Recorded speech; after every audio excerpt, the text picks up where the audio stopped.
All right, y'all, welcome to the show. We got a lot going on today, so I'm going to update you on everything happening with Israel and Lebanon. The U.S. has officially sent even more troops to the region. When you see the total number, it is mind-boggling how many U.S. troops we have there to effectively fight on behalf of Israel. We'll also get to a big story that came out. I believe it was ProPublica.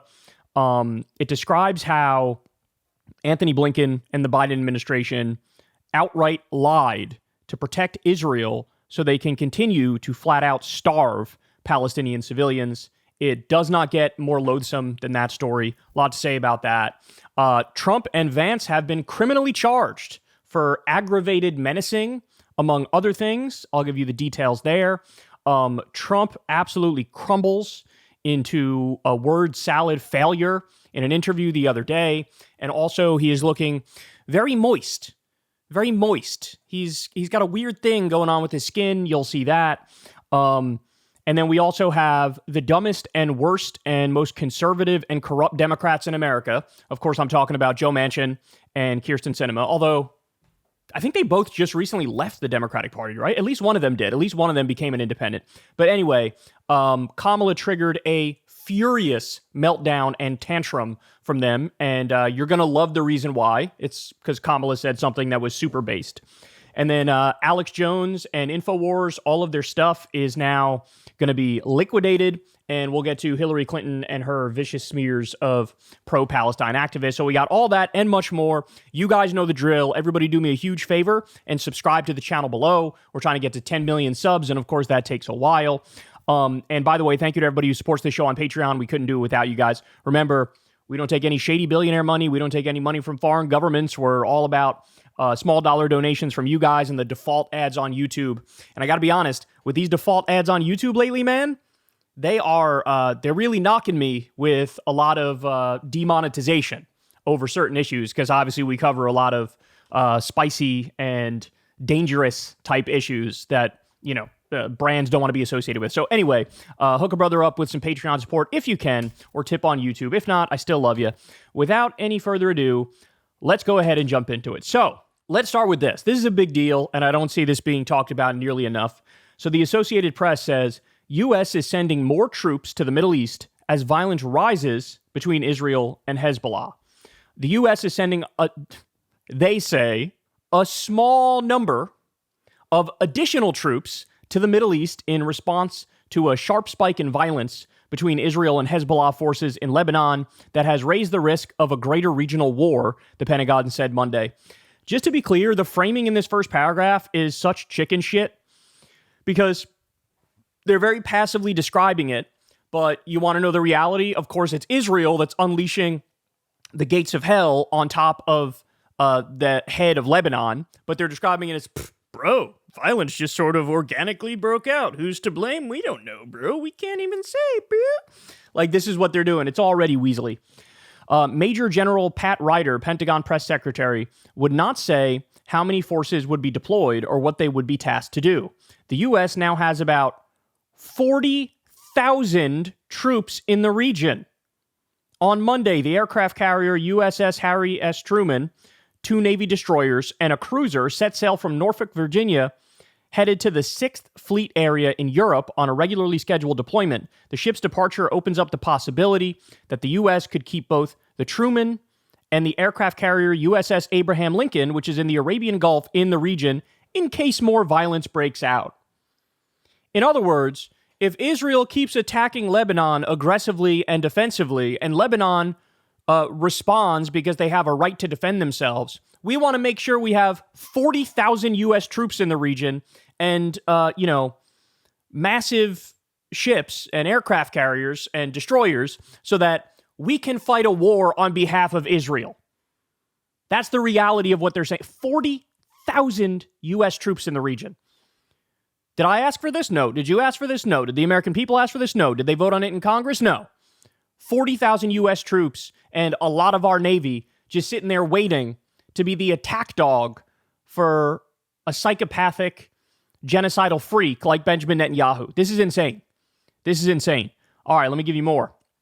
So the other day we talked about this, but now we have some official numbers that came in. Israel bombs Lebanon, Death toll rises to 492. Over 1,500 wounded. By the way, just to be clear, that is in one day. One day, they killed nearly 500 Lebanese. All right, more. Look at this, guys. This is insane, bro. So the Israel-Hezbollah conflict, over 7,400 cross-border attacks since October 2023. The red in this chart, that's Israeli attacks against Lebanon. The blue is Hezbollah attacks from Lebanon against Israel. Look at the discrepancy. Look at the disparity here.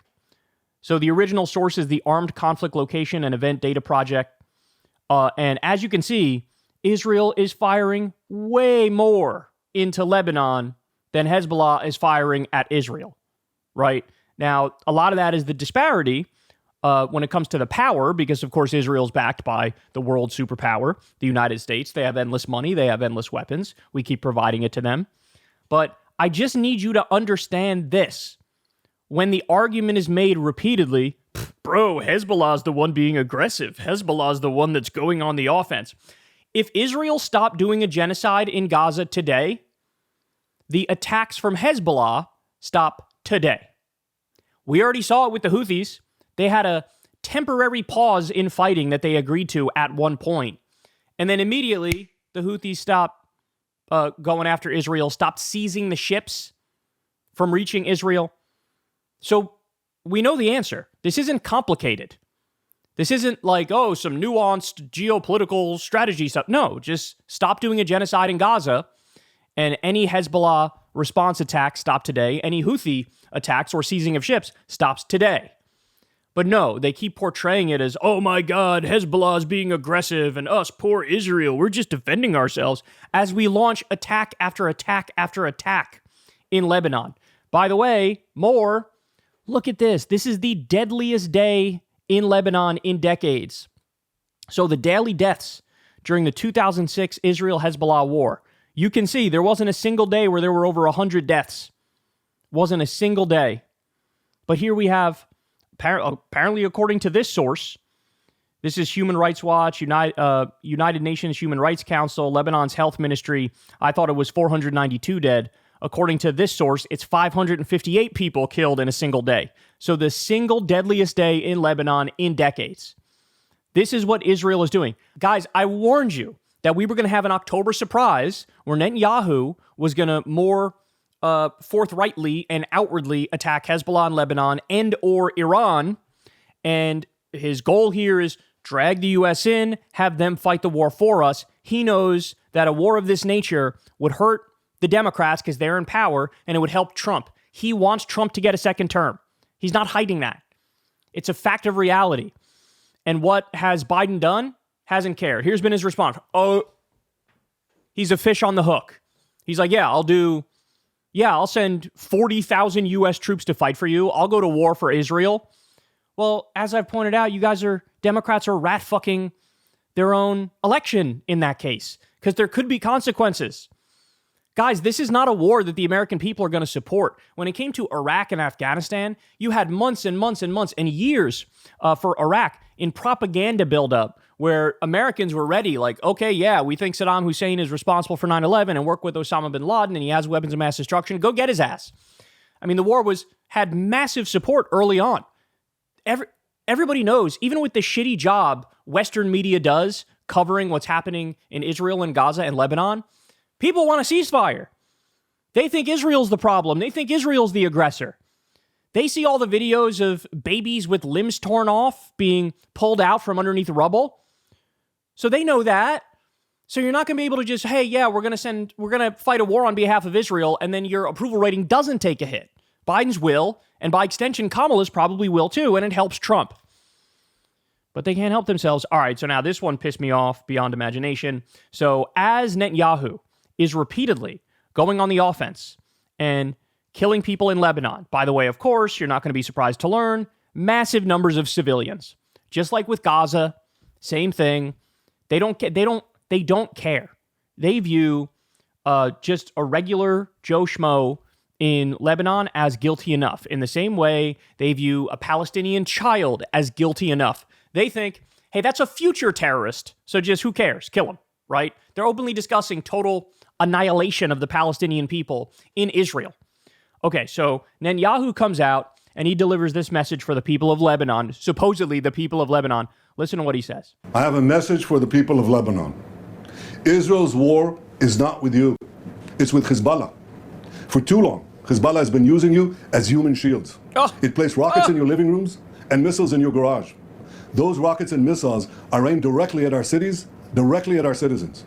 To defend our people against Hezbollah strikes, we must take out those weapons. Now, starting this morning, the IDF has warned you to get out of harm's way. I urge you, take this warning seriously. Don't let Hezbollah endanger your lives and the lives of your loved ones. Don't let Hezbollah endanger Lebanon.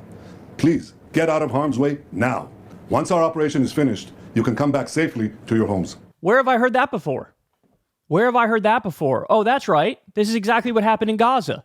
Guys, we're creating a safe zone, and you can go to the safe zone, and you'll eventually be able to go back to your house. Oops! Did I bomb your entire block, your entire neighborhood? Are 70% of the buildings in Gaza now totally destroyed because we absolutely obliterated them? Tee-hee-hee. Did I mess up? Tee-hee-hee. We've heard this before. Guys, over 90% of the population of Gaza is now permanently displaced. There's 2.3 million people in Gaza, or at least there were, before many of them were massacred. And this is all the same shit. Our war is not with you. Our war is with Hamas. And then, oh, would you look at that? 90% of the people we killed are innocent civilians in Gaza. Our war is not with you. Our war is with Hezbollah. Please. And I love how they frame this as if it's like, guys, look how humanitarian they're being. They're giving them 48 hours to leave their homes and their lives behind, bro. They're leaving. And just to be clear, will they eventually bomb the so-called safe zones in Lebanon too? You bet your ass. You bet your ass they will. But guys, understand this message right here. Why is it in English? Why is it in English? It's in English because this message is not for the people of Lebanon. This message is for U.S. politicians and the U.S. public. And it's to put the window dressing over what they're actually doing, right? Guys, externally, when they're talking to the rest, oh, yes, international law, humanitarian law, we are the most moral army in the world. We're being very careful. We're dropping pamphlets. We're making phone calls. We're making sure we're very targeted in how we go after Hamas. This is what they say to the West. But then internally, they're like, okay, so we have these concentration camps. Should we just kill everybody and get it over with quickly? How about that? Or should we continue to torture them for extended periods of time? Is it okay to torture these people? Let's have a debate about that. Oh, look, the side that says we should be able to torture our prisoners is winning by a massive number, even though, of course, most of the people we captured are totally innocent civilians. Oops, tee-hee-hee. Did we grape somebody to death with a metal rod? Tee-hee-hee. Internally, they say things like, let's destroy all of Gaza and resettle it. Let's annihilate all of Lebanon. This is what they say internally. This is what you see on Israeli so-called news networks, right? This is what the government officials discuss. Externally, oh, we are being very careful. You have 48 hours to get out. Our war is not with you, even though we're about to bomb your house and your grandma and your nephew. Our war is not with you. God damn. I don't know how anybody falls for this stuff, man. Look, Israel is the biggest cry bully in the world. As they go on the offense, as they attack innocent civilians, as they start so much shit, they turn around and they're like, you considered fighting back. How dare you? Unbelievable. All right. Now, guys, at the same time, I need you to understand, this is how the sausage is actually made. This is what's happening behind the scenes in the U.S., right? But this is Biden's national security advisor. Ready? When he attended meetings at the Supreme Court or in the Situation Room, Sullivan would think to himself, quote, there must be another room somewhere down the hall where the real meeting is happening, where the real experts are, making the real decisions, he said during a commencement speech in 2013 for University of Minnesota's Humphrey School, quote, because it can't just be us. It can't just be this. You know what? Turns out that it is. This is this guy's perception of what it's like to be in power. He's like, bro, can I be honest with you? We're kind of like idiots in over our heads, and we're making decisions, but we don't even really feel like it impacts the world, and we think there's got to be a room with more serious people in it making the decisions. Turns out that's not true. These are the people who are orchestrating and arming and funding a fucking genocide in Gaza and a new, broader war in the Middle East against Hezbollah and Lebanon. These are the guys. How terrifying is that? They all have imposter syndrome. They all feel like, I don't deserve to fucking be here. Who am I to make these decisions? All right, but I got one more for you. So Biden gives his last address to the UN, and here's what he says about Israel and Lebanon. Since October 7, we've also been determined to prevent a wider war that engulfs the entire region. Hezbollah, unprovoked, during the October 7th attack, launching rockets into Israel. Almost a year later, too many on each side of the Israeli-Lebanon border remain displaced. Full-scale war is not in anyone's interest. Even as the situation has escalated, a diplomatic solution is still possible. In fact, it remains the only path to lasting security to allow the residents from both countries to return to their homes on the border safely. And that's what we're working tirelessly to achieve. So in other words, bro, we want peace. We want peace like really bad. A full-scale war is not good for anybody, bro. Be reasonable. Why don't you want peace with us, bro? We totally want peace, bro. As Netanyahu, day in and day out, launches aggressive attacks against innocent people, both in Gaza and in Lebanon. Look, at the very least, if you're going to be genocidal maniacs, at least fucking own it. At least have the balls to say externally what Israel is saying internally on their media and to each other, right? Don't give me this bullshit tap dance, this highfalutin rhetoric about how, bro, we're trying so hard to get a ceasefire and stuff, and nobody wants a full-scale war, bro. As you continue to send money and weapons for Israel to attack whoever they want for whatever reason or non-reason they want. We've said it a million times. We'll end up saying it a million more. All you have to do is cut off the money and weapons, and this stops today. Because they can't continue. They can't continue without U.S. backing. Stop the money, stop the weapons. This stops today. But he won't do it. He'll get in front of the world and lie. And lie. As if like, bro, the other side's being really unreasonable, but we're trying. We're trying to get a deal, bro. Jesus Christ, man. I'm running out of ways to describe how disgusting this whole thing is. I really am. I'm running out of ways to describe it.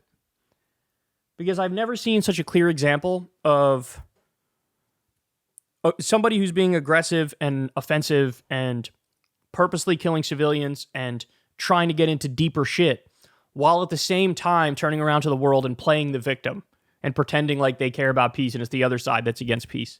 It is so gross. By the way, there's reporting that Hezbollah was begging Iran to step in on their behalf and attack Israel, knowing that Israel was about to just totally try to turn Lebanon, or at least parts of Lebanon, into Gaza. And the Iranian government was like, we're not going to attack them for you. It's not the right time. We can't do it. We don't want to do it, right? This flies directly in the face of all the rhetoric that we're told about how the Iranian government is the one who's aggressive and on the offense and they can't wait for a war with Israel. And Hezbollah was begging them, hey, come in, help us. We're about to get destroyed here. And Iran's like, bro, I don't know what to tell you. You're on your own, right? Now, they know their capabilities are not perhaps up to par. And they know that a lot of people would die, so they're almost forced to try to take the higher road here. But Israel they don't care. They don't care. They will go after anybody and everybody, and they're doing it right now as we speak. So, again, absolutely grotesque, absolutely repulsive. In my lifetime, I've never seen anything like this.